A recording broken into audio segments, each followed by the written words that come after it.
Hello everybody, I am Didier Brot, French leader for Fabriano in Aquarello. I have always been a watercolorist and a professional for 15 years. I exhibit regularly and I run workshops everywhere on the planet. I would like today to talk to you about a subject that comes up often in the discussions of such students, but also of watercolorists in general: the search for his personal style. However, I will not be able to discuss this subject without also speaking to you about the teaching of watercolor, which will inevitably influence this famous personal style. So, first of all, what is personal style? What does having your own style mean? I suggest that you do a little experiment. Ask two people who have never or hardly ever painted, who say they don't know how to paint or draw. You may even have to force them to try. Explain to them that it's only for a personal experiment and not to organize their next exhibition at the Louvre. You suggest a topic to them and you ask them to do what they can each on their own. Once finished, compare the works. They will be totally different, certainly without technique, surely not very academic, not very faithful. Is it really important? Ugly perhaps, but they are different and unique, and are the exact reflection at the time of the personal style of these painters. Then you ask them to paint another subject. The results will be just as clumsy, technically weak, etc. I will not repeat everything, but it will be in the same style as the first. But other shape will be evident. The styles will be totally different from person to person. So, what does having a personal style mean? Our style is necessarily linked to our personality. It was formed from many parameters related to our culture, our social environment, our family education, our level of training, our experiences, our work, our religion, our sensitivity. In short, everything that makes us a social being, an impressionable being. Parameters that are long-term and come from far away, from our birth. Our style is also linked to parameters specific to our individual at the time, such as our technical mastery, our past pictorial experiences, our investment in time, but also in effort to learn, to practice, to test, our expertise on such point, drawing, color, etc. A small aside to point out that technical mastery is the only parameter on which we all, or almost all, want to act to find our style, hence the multiplication of workshops. Much less about work, individual experimentation. Be careful, I try to draw general lines and I neither generalize nor dramatize. Not everyone does this, but a large majority. So as living beings, we are influenced. This is a great discovery and we are not perfect. Wow. Nothing very new under the sun. And we want to prove that we exist by distinguishing ourselves with a style unique to us and to us alone. At least that is what we would like. How do we do it? For many painters, for multiple more or less valid, acceptable reasons, they will do so by staying with the style for a very long time. Not just for 2 or 3 years, but very often for much more than that, sometimes even for their whole life. This is called rehearsal art. This is well known in street art. Suddenly they become recognizable and we assign them a personal style, a style well identified with their person. Sometimes even a few small details are enough to identify them, and if another painter uses one of these details, we will not fail to qualify him as a copier. So often the masters themselves, by an assertive style, by a constantly repeated and therefore recognizable style, tend to make people believe, involuntarily, I grant you, that having a personal style is important. It is thanks to it that I exist, someone will tell me one day. Does this mean having a personal style? To lock yourself in a style and never leave it again? Does having a personal style mean being recognizable in today's art? Does your personal style have to supplant your individuality? Your personality? Should it be more important than yourself? The creature more important than the creator? Everyone has their own answer. I give you mine. For me, it's no, no, no. My style shouldn't be more important than me. I want to be able to be free, to do what I want and especially when I want. Not in 10 years. Here, now, immediately. Not when I have amortized my research and my discoveries. A very capitalist, very industrial discourse, 1,000 miles from heart. However, I have heard it in a few mouths of recognized watercolorists. I understand it. No, having your personal style is painting as you can at the time, but alas, not necessarily as you would like. Should we make it an absolute quest, a systematic search? Is it really necessary? I am asking you. For me, there should not be a quest for a style, to develop a style, to stop there and never evolve again. So no search for Master X style, but accept that right now I paint it like this and it's my style, and rather my non-style. Yes, my non-style, my non-style. Some masters that I find locked in their style tell me that they evolve, that their voice changes. Surely, the mastery of their technique increases with the years of practice, improves. In short, there are nuances that didn't exist before. An obvious mastery that makes the work even more beautiful, even more transparent and bright, full of sensitivity and spontaneity. The spirit is released. Normal, the spirit is released when the hand is completely free.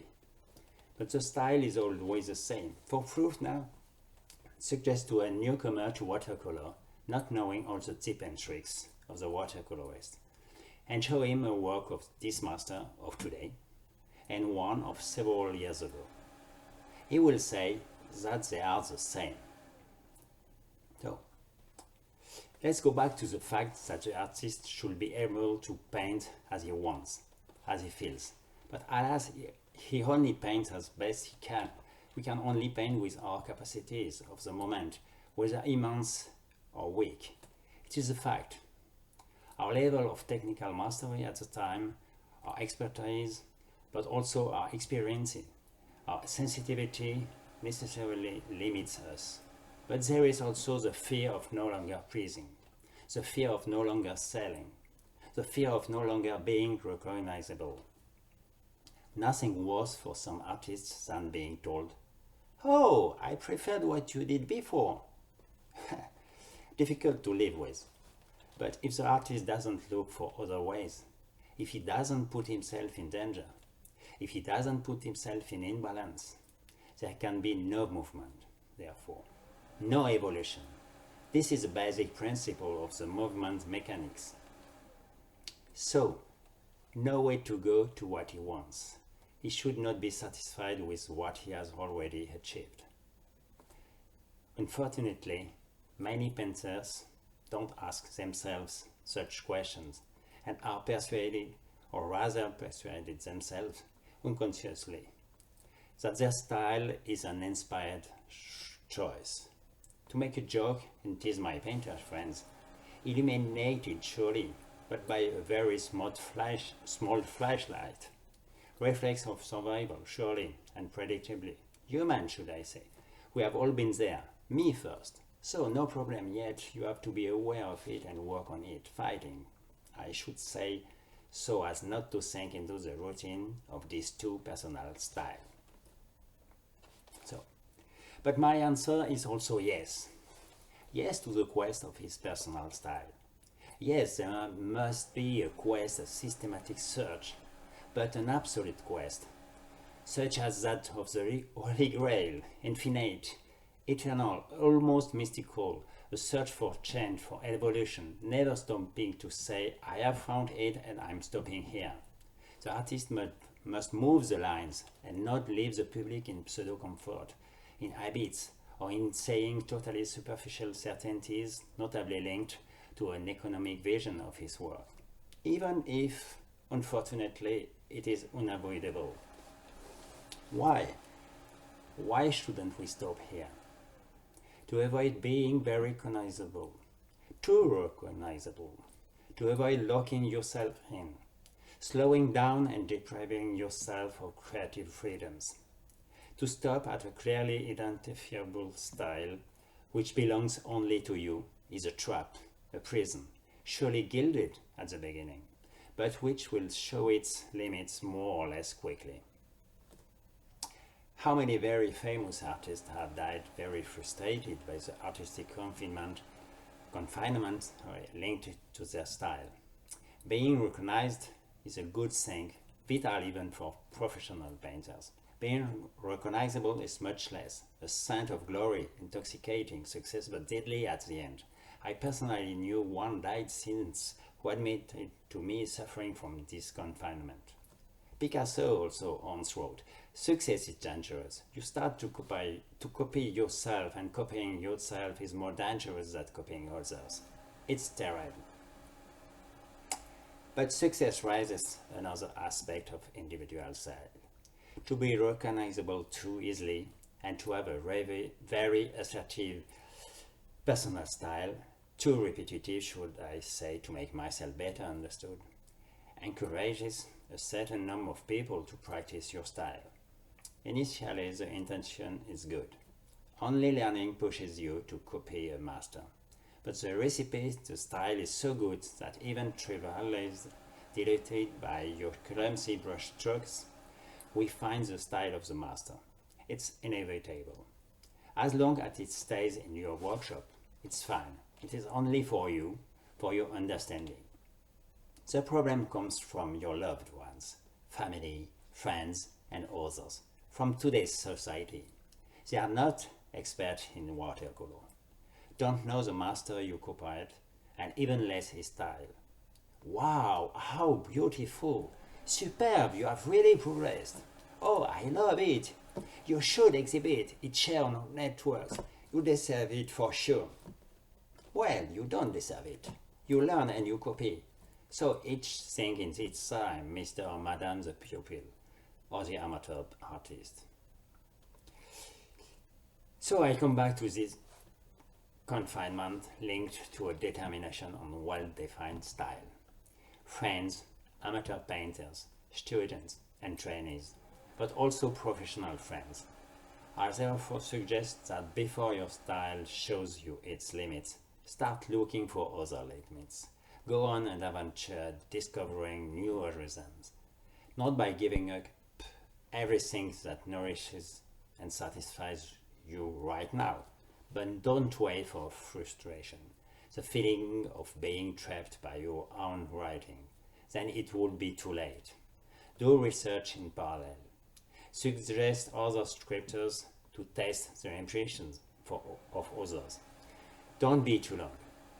If you have allowed yourself to be locked up by the public by always offering them the same recipe, you are solely responsible for it. If the recipe is very good, it will take a long time to get tired of it, but it will be all the more difficult to get them used to another recipe. Attention, the fashion pass and pass away. But beyond this potential frustration, this possible confinement, there is also the fact that always processing in the same way is more a craft than an art. Art should not have rules, limits. Crafts, yes, to eternally reproduce the same things in the same way automatically generates habits, therefore rules that painters transmit to their students while asking them not to copy them. Real paradox. If we ask a little more existential and a little less technical question, we could bring to young artists technical answers, of course, but not only, existential answers too. And the future of art depends more on this learning than on mastering one technique or another one. So we all have a personal style which is linked to many parameters, I have explained. The problem it is that this personal style doesn't resemble any other, and it's so much the better. But that it doesn't satisfy us because it seems incomplete, not sufficiently accomplished, not adhering to the norm. Normal, the lack of expertise, of work can be seen, but you are there, and that is what matters. As we want to save time, we want to learn faster, and therefore we will follow an education. As I said, I have been teaching watercolor for many years, first of all in regular weekly classes, and now with traveling courses in many countries around the world planet. India, Cuba, Canada, Morocco, Greece, Spain, Peru, Turkey, and many others. I also regularly participate in exhibitions, competitions as a watercolorist, but also as a judge, and I observe the following. A desire to go faster and produce immediately, so that we can share on social networks in order to show ourselves, to be congratulated. In short, to exist on a planet where information explodes. Nothing very surprising or original. It seems that it is our time that wants that. To save time, the amateur watercolorists, the students eagerly jump on the workshops offered in number. There are more and more of them on the watercolor planet. And what better way than to go directly to a great master, renowned, with a powerful and unusual style? I'm asking you, often there is nothing worse. If in fact there is worse, and this is unfortunately too often the case, the pupils think that increasing the number of workshops with the great masters will help them progress faster. The notion of work, learning the basics, practicing your art regularly, making scales as you hear in the world of music, in short spending time on your art, giving it time, are ideas that belong to the past, and less in our time. You have to produce and exist immediately. Luis Catala, 84-year-old Cuban painter I met in February, said to me, "Art will give the artist what the artist has given to art." To meditate. So, how many artists, pseudo-artists, apprentice artists would be less negative? How many, therefore, offer watercolors whose paternity is obvious and fluid, regional, national, and even international fairs and festivals? To make sure, you ask the person if they have done a workshop with this or that master, and the answer will be affirmative almost every time. It's obvious that their paintings have a style. What's more is a style that is in tune with the times. It doesn't surprise the spectators, who often have the impression of knowing, but without really recognizing. So everything is fine, and we congratulate you on your new style. At present in France, and surely in other countries, I will be provocative a little, but those who know me will not be really surprised. Almost 20 or even 30% of the watercolor produced, exhibited, resemble less than 10 styles master of world watercolor. So this tendency to want to imitate well-known styles tends toward a trivialization, a standardization of watercolor. We can no longer count the number of backlit or urban landscapes with very strong contrast and some silhouettes lit by a white glow on the shoulder and the top of the skull as master Y. Even if the watercolor is not a true copy, the few spots randomly sewn to animate the sky like a few pigeons means that you are in the universe of Master Z. If in addition you sign in red, you are at Master XYZ. An old watercolor friend calls it international style. But what struck me on my many travels is that these international styles, or which I would rather describe as Western sensitivities, are also borrowed from Eastern civilization, where the same previously treated painted techniques and styles used had absolutely nothing to do, were totally different. This phenomenon is not new and has already been observed with fashion, clothing, traditional, historical clothes, but also everyday clothes tend to be replaced by jeans, t-shirt, outfits. Whose fault is it? Who is responsible? Who did we get here? Are there emergency exits? Any way out of it? By dint of running beyond a personal pseudo-style, would this be the beginning of a standardization of style in watercolor? Maybe not. But I don't know. No one knows. How did we get there?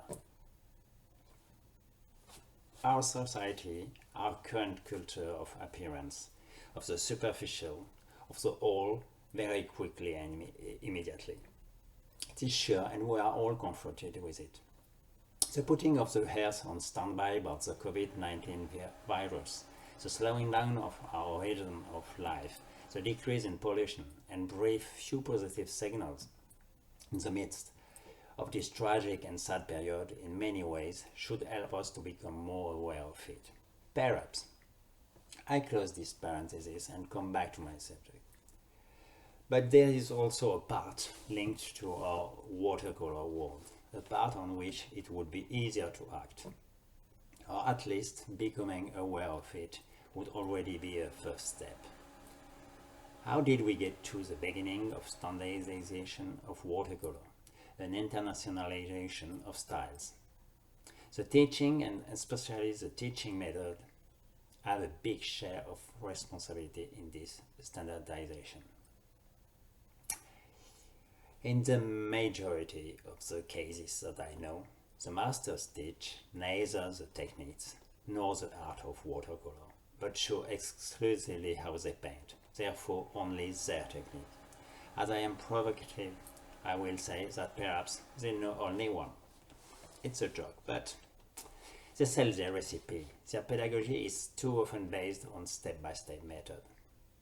In parentheses, difficult to do otherwise with groups of up to 20 or 25 people. I understand.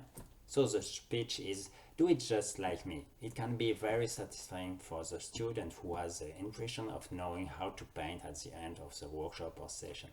Everyone has practically the same painting with differences in scales, okay. Yet at the start all the students were different, with different technical levels, different experiences, different sensitivities, social backgrounds and cultural different. The magic of the step-by-step methods, or how to erase your personality in two brush strokes. In fact, the professor didn't give enough freedom, not enough space to the individual to be able to try to express themselves with the means that are his at the time of the session. His personal style was there, even with no means, no technique. The purpose of this teaching is to tend to get as close as possible to the master work and not to learn watercolor with a capital W. So, during discussions between professional watercolorists, many tell me that they listen, that they are attentive, and that they let the students make their choice. Most certainly true, I am inclined to believe them. But when we take a closer look at the many photos from the social networks of the same teachers, we regularly see photos of classes where all show the same watercolor, or quite the same.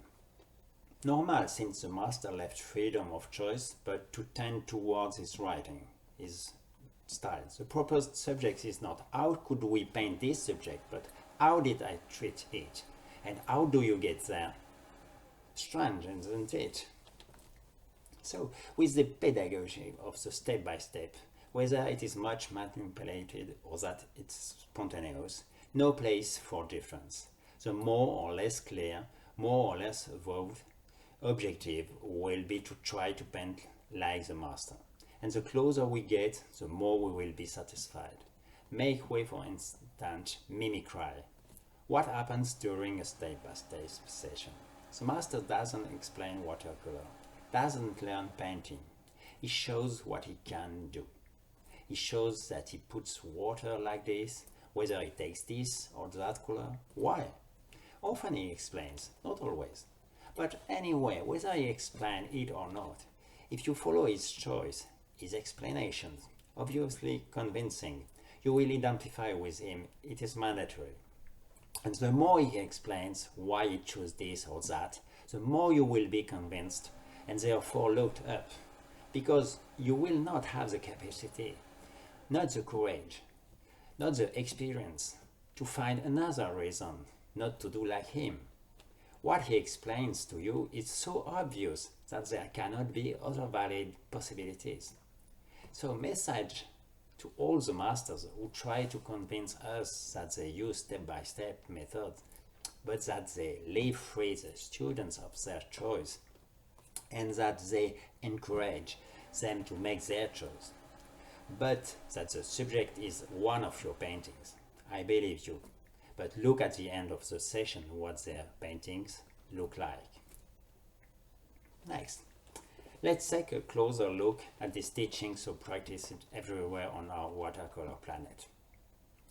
To better understand our responsibilities as teacher, I suggest some analogies with other teaching. What to teach? What does it mean to teach? Teaching means knowing how to put yourself at the level of your pupil, to welcome them as they are and give them part, I said one part, of the information they need to move forward and take a step further. So it's a way to appeal to him. The teacher must put himself at the level of his student to give him the ability to understand and succeed in what he is learning. Do we agree with that? This is the basis. It is therefore not the student to rise up to the teacher and try to imitate him or do exactly what he is doing.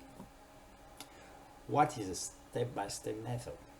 I don't know how to paint, or almost not, or very little. Maybe I already paint quite well, but not at all like the master which explains my presence in his workshop. I want to learn and understand his technique, his personal approach. He shows me, and I have to redo what he just showed me just now. Breakdown, of course, by step, easier to follow than if the master painted all at once, but complicated anyway, as there are a multitude of details in the water intake, color, mixture, but also of composition, etc. In short, everything that comes into play in painting. So I have to follow in the footsteps of the master. It is up to the student to adapt, to hear, to understand, to try, and to master what he says to me. It's up to me to try to learn to walk with his shoes on. Complicated if you don't have the same size. Let's take a few analogies to see if the teaching method was applied in other subjects. Music, for example. Music is a very good example because in 99% of cases we are only interpreters, therefore copiers. We don't compose, we don't create except in our interpretation of the work. Do you think you can learn music by going to concerts all your life, or just watching your teacher play? Your teacher will play you a whole song or in small pieces. He will say to you, "Up to you, go," and you will play. First, learn music theory, learn to play the instrument, make scales, practice, work, try. Another example. Take language lessons and listen only to the teacher speak and try to immediately repeat what he said. All of this quickly, perfectly when you only understood a teeny part of it, without learning grammar, vocabulary, conjugation. It's possible to repeat immediately, impossible to retain definitively. Take a class at school where the teacher would say to the young children, "I know you don't know how to add, but I'm showing you. 2 and 2 is 4. 4 and 4 is 8. 8 and 8 is 16. Go and repeat after me." Yes, that's it, you can add. What do you think the student will do? He will know how to add all the figures? No, if the master questions him, and if he has a good instant memory, the children, he will repeat 2 and 2 is 4, 4 and 4 is 8, 8 and 8 is 16. The master will congratulate him and tell him, it's good, you can add now. He will go home and publish his learned additions on Facebook. Which ones do you think? 2 and 2, 4 and 4, 8 and 8. That's it. He will not know how to add, only this. I have also spoken on several occasions about the master recipe. If you are going to take a cooking class with an undisputed master of carbonara spaghetti, for example, are you going to come back knowing how to cook?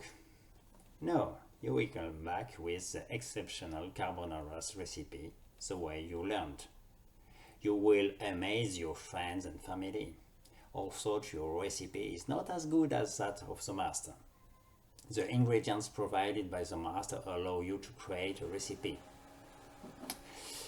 that not one around you was used to before. Congratulations, admiration, and all the rest. How are you going to get out of this trap? Will you be condemned to make for your friends only this exceptional carbonara recipe? If you try another recipe your way, when you are not a cook, it may seem bland in the eyes of your loved ones compared to carbonaras.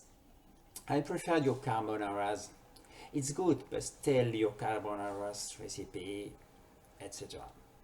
Watch out for the price that consolidates the error. Difficult to keep your ego on a leash. Difficult to admit that this is not your recipe. Difficult to want to innovate and test all the recipes when your risk being systematically compared to something else of which you know intimately the authorship. And it's not yours.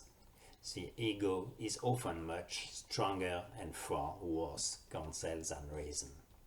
Of course, these are only analogies, shortcuts. Not everything is as clear cut, especially in the kitchen, but it is to better convey a message.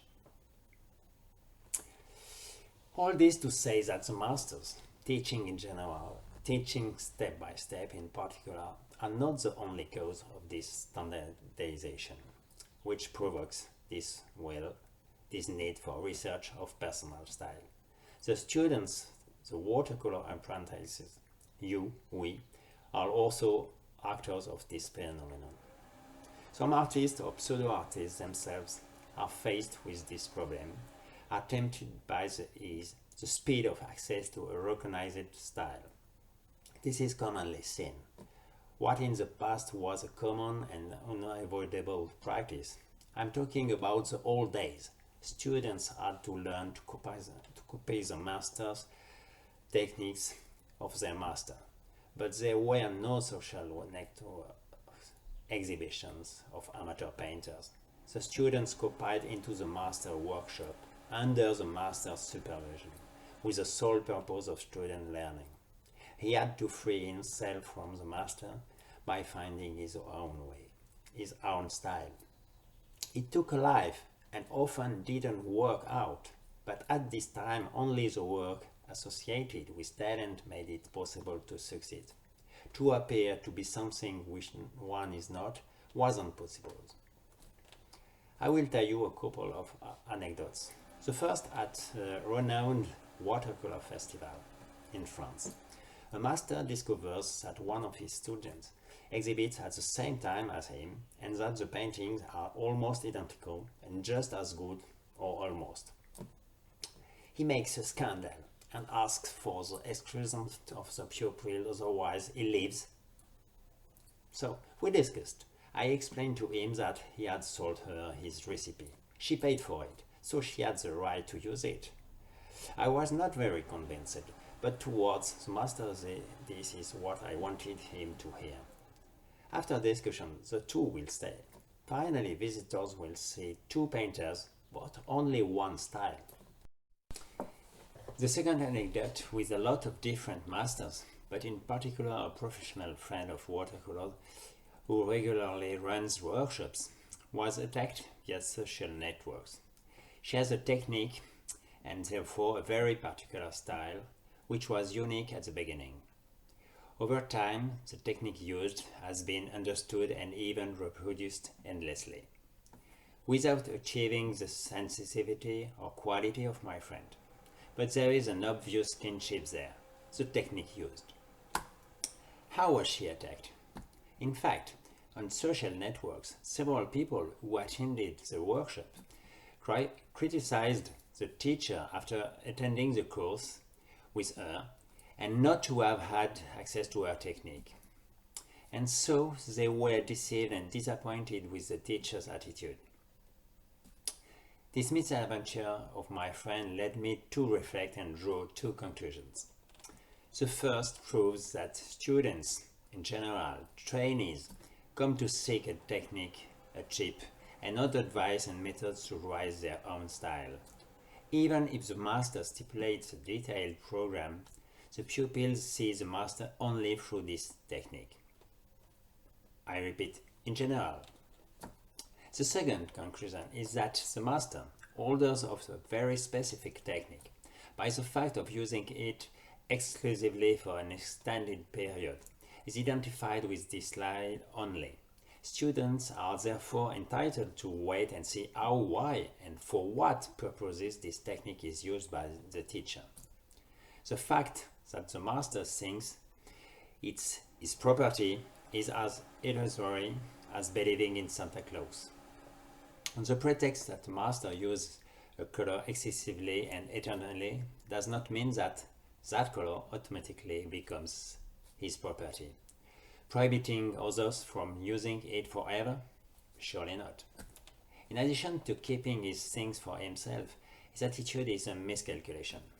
Out of 100 students who receive instruction in this specific technique, identifying you specifically, 19% will not be interested in using it for multiple reasons. Too complicated, not mastered enough, does not correspond to their expectations, too identifiable to the master, etc. Of the remaining 10%, perhaps half will master the technique to the point of being able to use it for purely amateur purposes. Of the remaining 5%, able to use the technique or even perhaps master it almost as a master, perhaps 1 or 2 students will do the imprudence to copy the master, to use the technique and to exhibit and participate in galleries, maybe even be in competition with the master, as I just explained to you. But in any case, the observers will say, "Oh, it looks like Master B," or else, "It can be seen that she took lessons with Master B," or "What effrontery to dare to copy a master like this." In short, in all cases, the student will be disqualified, the valued master. The student, without knowing it, will, through its exhibitions, broadcast on networks, the free promotion of the master style, and the presence of this student in certain galleries will even encourage other students to register for the master's courses.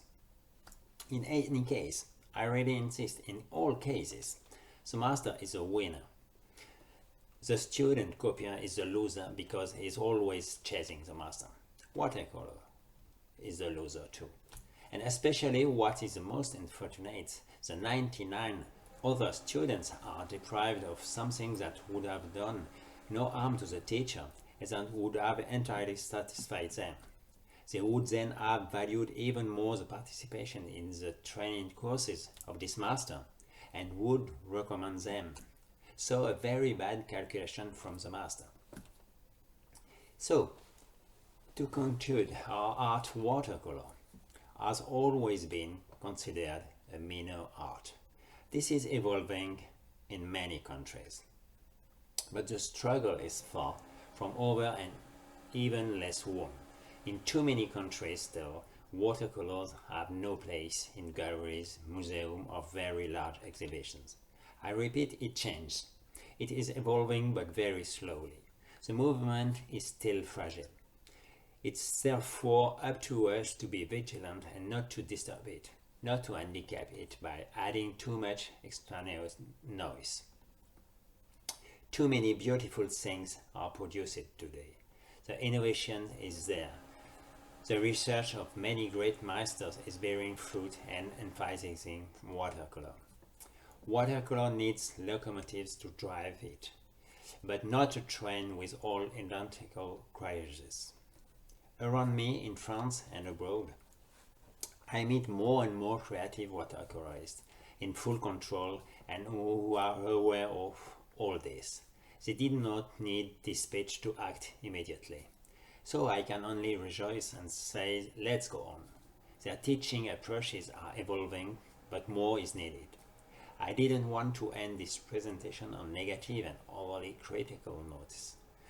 I think that to invent our art, we must be vigilant but without state of mind, without concession, and be able to have a critical eye on even weak signals which increase with time and which will fundamentally rock our art on one side or the other. It is up to us to be vigilant so that is not on the dark side. Unfortunately, I don't have time to explain now how I work. If we have the opportunity and the time, I may one day make another video. In the meantime, here are quickly some elements brought to your consideration. It's up to you to provide answers, to adapt or not your habits in order to develop our art. If we want to evolve, if we want to get things done, we have to know how to change. Let's act. Don't let us be overtaken by banality. Let's paint as we can and let us curry. So, thank you for your attention and thank you for Fabriano in Aquarello.